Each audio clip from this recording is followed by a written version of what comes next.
Hi there, Salena Kulkarni here with another episode of the Alternative Investing Podcast. My mission is to help business owners build high-performance wealth that delivers reliable, predictable cash flow through unconventional strategies so they can fast-track their path to financial freedom. Each week I share with you the strategies, expert interviews, and real people's stories around the topic of wealth and financial freedom. And if you're a business owner who wants to learn more about financial freedom through alternative methods, please head over to my website, freedomwarrior.com.au, where you can access my library of articles, interviews, and programs to help you on your way to becoming more financially free. Hey guys, welcome back. Again, I have my friend Tyrone Shum on this episode with me. We're spending a little bit of time unpacking part 2 of the freedom formula equation so that those of you who are really interested in understanding the access piece, the access to epic deal flow, can maybe marinate on some of the ideas around what it takes to build a relationship-based referral network when it comes to deal flow. So anyway, on with the episode, and I hope you enjoy it. Welcome back, Salena. Thanks, Tyrone. Great to be here again. Fantastic. Well, we've recently had an episode where we talked about the Freedom Warrior Plan, and that was a fantastic episode. You know, I got some really, really great insights into what is possible and how we can plan out. And we said we're going to come back for part 2. So this is part 2 of the start. And what we wanted to do is probably explain to people what's next. You know, that's after you've got this plan, what do we do? Yeah. So just for those people who may not have heard that previous episode, what I was really sharing about was the 5-year financial freedom formula that I talk about in terms of how do you achieve financial freedom in 5 years or less, meaning you have liquidity, the liquidity you want, you've got the leverage that you want, and you've got that capacity to create legacy.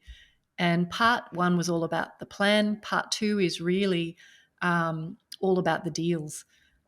So your ability to access deals and create opportunities is ultimately what will deliver consistent, predictable income. So this part 2 is really saying that, you know, where a lot of investors really flounder is they don't create enough opportunity for themselves and they don't necessarily have access to the right deals. I'm really excited about this because this is kind of the stage that I love playing in, especially what I've been working in. And as you know, and most I think people know from the podcast is, you know, I love accessing these alternate strategy type of opportunities out there. I guess the thing is as you said, you know, it's the deal flow. Like, I think there's just so much out there in the market. You know, you could go to potentially a buyer's agent and they can help you find another property to buy. You could go to, you know, maybe a financial advisor and they recommend to go and buy shares and stocks and all these other things. The thing is like, how do we sort of realize or look at this from the plan's perspective that would be sort of suitable for, you know, maybe an individual or maybe even the case study that we looked at? Like, maybe let's talk about that actually from the previous case study where they had a business and that they wanted to achieve $200,000 passive income from you know their portfolio, but they're limited because of where they're at this point in time. What's sort of been the next steps for them to be able to access this or get into these type of strategies? So part of the journey around building your plan is really about making clear which strategies are a fit for you and which aren't. So even within the space of traditional and alternative property investing, there's dozens of strategies, as you know, and we've spoken about some of them in past podcasts. But the opportunity component of this, the next stage of this freedom formula, is about really answering the question: are you confident that you have access to the types of deals that you need to hit your goals? So the plan is about saying, well, I like these strategies and they are in alignment with my risk profile and they're going to get me to where I want to go. So I need this amount of traditional in traditional property, and I need this amount of money working for me harder at, say, a net return of 10%. So you've got that piece of the puzzle done. You've maybe even narrowed down to, well, I like this. I like syndications and I like joint ventures and I like private funds. And so then this piece of the puzzle is, well, how are you going to get access to deals? And so this is a question that has 2 parts to it. One is, how strong is your pipeline? Do you have a pipeline of alternative investment that you can just dip into that deliver that double-digit return? Do you know the right people who can help you get where you want to go instead of chasing deals? Do you have a network of people that can just deliver you A-grade opportunities, as and when you need them? And I guess the added dimension to this that people don't think about is, does your network actually help you, invest your money well in advance of having it? So one of the things that I like to talk to business owners about is, most businesses have a bit of a rhythm around, for example, this is roughly how much money I make each quarter. And so if you've got a strong pipeline of opportunity, what you can do is you can say, well, I'm here in the month of whatever, August. I know that in the December quarter, I'm going to roughly have this amount of capital to play with. And so what you can be doing in this quarter is planning what you're going to do with that money in the next quarter. And that's really the game that we're trying to play. Is what I see investors often doing is money burns a hole in their pocket. They go, oh, I've got access to this bank line of credit, or I've got cash sitting there. It's wasting time. There's an opportunity, like people kind of understand that there's an opportunity cost. And so they rush out and they just want to park their money somewhere. And inevitably, and I've spoken to hundreds of investors who've done this, they've committed to a project that really wasn't in alignment with their goals. They've settled on an investment or a property which maybe is in alignment with their goals, but is not really going to give them the performance they want. Or they've made a decision based on flimsy due diligence, or there's all sorts of reasons. But people are in a rush to get into the investment, so they end up being wrong-footed. And so this concept of having a pipeline and answering the question for yourself, how strong is my pipeline? Do I know the right people? So say, for example, with the stuff that you do, Tyrone, if I know that you have a certain availability of deal flow for me, that it earns a certain rate of return, I'd want to be talking to you now in relation to money I'm going to have next quarter. I don't want to be leaving it to the nth hour because I want to be on your radar. The reality is A-grade epic deal flow is limited. There's no question. So it's really about tapping into the right people with the right opportunities. And so the second part of opportunity and deals is, have you been active in fostering a network of exclusive relationships? Which, do you have access to A-grade deal makers who can hand you premium investment opportunities that aren't available to the masses? Do you know the right people who can help you so that you never have to chase deals or waste time sifting through opportunities? And then the third part of this, which again, a lot of people overlook, is, does your network help you navigate challenges in the market? So for me, my trusted advisor network serves two purposes. One is the deals, which I know is the thing that everybody's most concerned with because that's the sexy part. But the other part of it is, these guys are in the trenches. They have their finger on the pulse of what is happening in the market. So I go to them for wisdom and guidance around things that could potentially upset my apple cart. They give me a sense of, Salena, like, this is becoming overheated. We think the opportunity needs to shift here, or here's a defensive way to kind of protect against this happening. And, you can never have all the answers, and you can't, there's no crystal ball. No. But having a relationship with a lot of people who they are known as being number one in the world for that strategy, that's what gives you the edge. And those are people that you want to cultivate as friends for life, not just, I think we worry too much about what's the one deal you can hand me today. And my attitude is, how do you play the long game with people? How do you build relationships that will endure? I totally agree. And it's so important because it's the same thing with property industry. We've been very fortunate to have such a wide range of guests coming to the show. And because of that, we've met up so many great relationships and a huge network of people and investors and developers and so forth to be able to tap into, and I guess any call we can be able to ask them for advice or knowledge or share their wisdom with people and help us to be able to find those potential deals out there. So it's so important to cultivate that, because ultimately once you've got that relationship, then there's that trust, and it would save you so much time having to sort of go out and do that all yourself.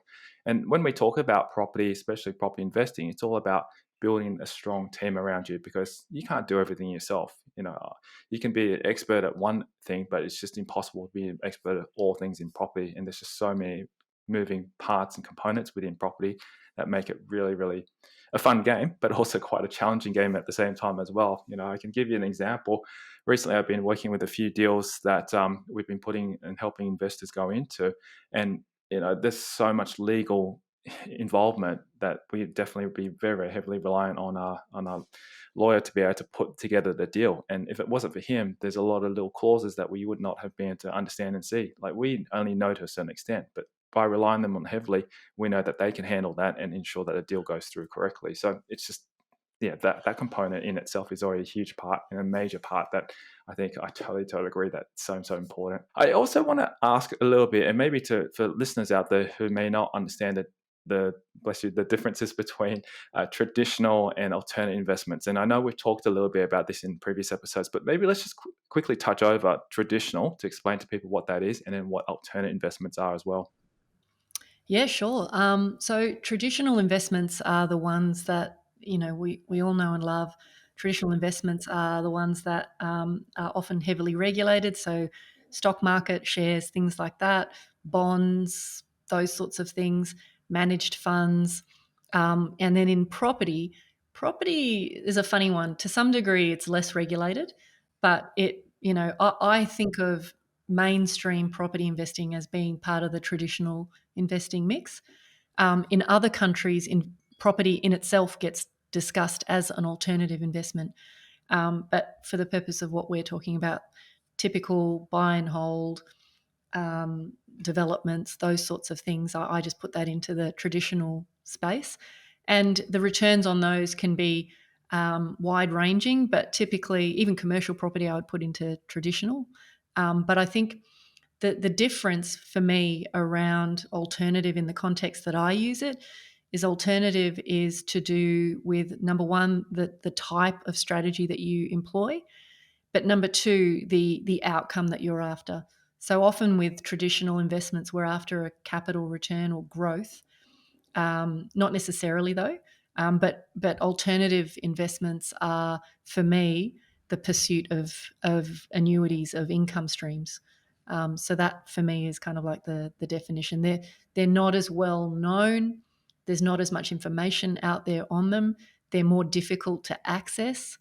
They're not necessarily more risky, but you do need to, have a certain level of education around them before you probably get involved in them. Is that deep enough? That was pretty. Yeah, that's awesome. I think that's a very, very good summary to explain what the differences are. And it really leads me to my next question about the alternate investments. And as you mentioned, they are harder to find. And I can talk from personal experience, because I've been investing in property and also shares and so forth since I was a young teenager. My parents got me into shares investing and so forth, and property at a very young age. And when I start looking for sort of, let's say, passive income, especially reading from Rich Dad Poor Dad, how I was saying, he's generating 10% compounded every year from investments and stuff like that, I start going to the market to try and find these, and I couldn't find them at all. It's just so hard. Like, it's just not offered in the larger institutions. It's not talked about, in the bank. And even if you just go to a bank nowadays to try and get a term deposit, you're probably getting a return maybe about 5 or 6% per annum. And that's the best, kind of thing that you can get with your money. And, luckily for us, because we've dealt with so many different things, we've been through development, we've been speaking to overseas, US property investings and so forth, these opportunities start to come up, and you start to realize, hold on, they're actually there, but it's just a matter of who you know and how you get into them. Yep. So, yeah, I mean, would you agree that's probably one of the reasons why it's been sort of difficult to get access to these kind of opportunities? Like, why do you think it's been challenging for a lot of investors out there, because a lot of them just end up buying property instead because they can't find these kind of continuous streams of income. Look, alternative, as the way I use it, is alternative because it's not mainstream. It's not talked about for the masses. And I think what I advocate is, how do you blend the best of what's there with traditional with alternative? That's the ultimate, because it allows you to keep one foot in a camp that you know and you're familiar with.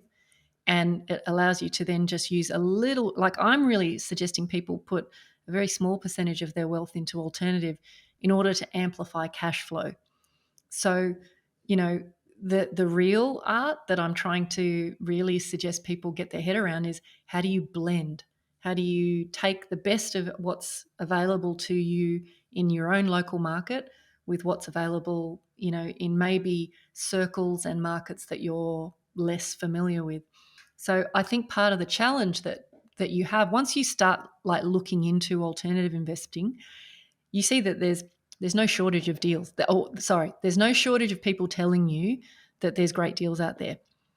The challenge is sifting through and separating the sharks from the, legitimate deal makers. And there's no question it would be very easy to lose your shirt if you put your faith in the wrong people, as is true with any investing, to be frank. Yeah. Yeah, and that's the challenge, and that's what we've discovered as well, working with various developers, various different types of, I guess entities that we've dealt with. When we do our due diligence, that's where you really find out which is actually a good deal and which is not, and hence the reason why there's a specific criteria that we look out for before we jump into any of these. Otherwise, we wouldn't be even looking at them ourselves as well. What's also interesting as well, I wanted to sort of talk about is, maybe we could talk about the case study that we've had already discussed in the previous episode or previous podcast that we did together, about this couple who's looking to achieve, say, $200,000 income, but they have only currently a portfolio of about 5.5, generating about $60,000 income from there. How have you been able to help them in this scenario to be able to look at alternate strategies, and maybe if you can give an example of what they've done in that 5-year plan compared to, say, a 24-year plan? So my starting point with people is, regardless of where you are financially, people often come to me and say, I want a really fast result, and I'm an action taker, and I'm going to deploy all my capital in a very short space of time. I always go full circle and say, look, I think it's very hard for me to knock the accountant out of me, but my general view is, educate yourself, tread carefully, and take small bites of the cherry. What I like to see people do is, you're learning a new kind of investing. It's not one that's spoken about. It's not one that people know a lot about. So, tread carefully, build your confidence, because what I'm really clear about is, I'm not going to make decisions for you. You need to be in the driver's seat for the money that you invest. My job is to be the guide, to hold your hand and help you make good decisions, but I'm not going to make the decisions for you. So what that means is, there's a big component here, which is around understanding and the education piece, and growing your understanding of the investment opportunities themselves. But I feel like my role is to help people step up and play a bigger game in terms of wealth in general. Because it's really one of the things, if you start studying famous characters over history who have been good at building wealth, what you see is that building wealth is one thing, keeping it is completely something else. So, the sustainability of the wealth that you have, protecting it, helping people who come into your world, whether it's your children or your grandchildren or causes you care about. Like, how do you, foster stewardship in your tribe so that you have a higher probability of that wealth enduring? So with this particular couple, I was encouraging they do take small bites of many different cherries in the first year. It's not about just dumping a whole lot of money into one deal. It's like, let me put 20 grand over there. Let me put 50 grand over there. Let me put 100 grand over there. Let me understand and get to know, all these different deal makers.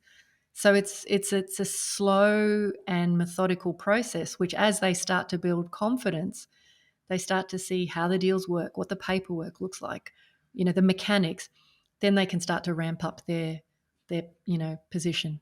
And that's a very, very good strategic, but also safer, in my opinion, safer way to approach it, because the last thing you want to do is throw your money into one deal and then something goes bad. And I've always recommended that to a few of our clients that we've worked with as well too. Like I had a client who had over $800,000, and she initially said to me, "Look, let's just put it on this one deal." And I said, "No, don't do that. It's too much there. Spread your eggs into separate baskets. So if one does sort of delay, or there's different things that happen, or there's worst case scenario that happens, then at least you're protected in that side, because you've got other deals that bring in as additional income as well too. So it's not all stuck. And we plan for the worst. We always do, and hope for the best. And I guess at the end of the day, you do whatever you can to mitigate the risks. You have legals in place, you have contracts, you have all the people, yada yada yada.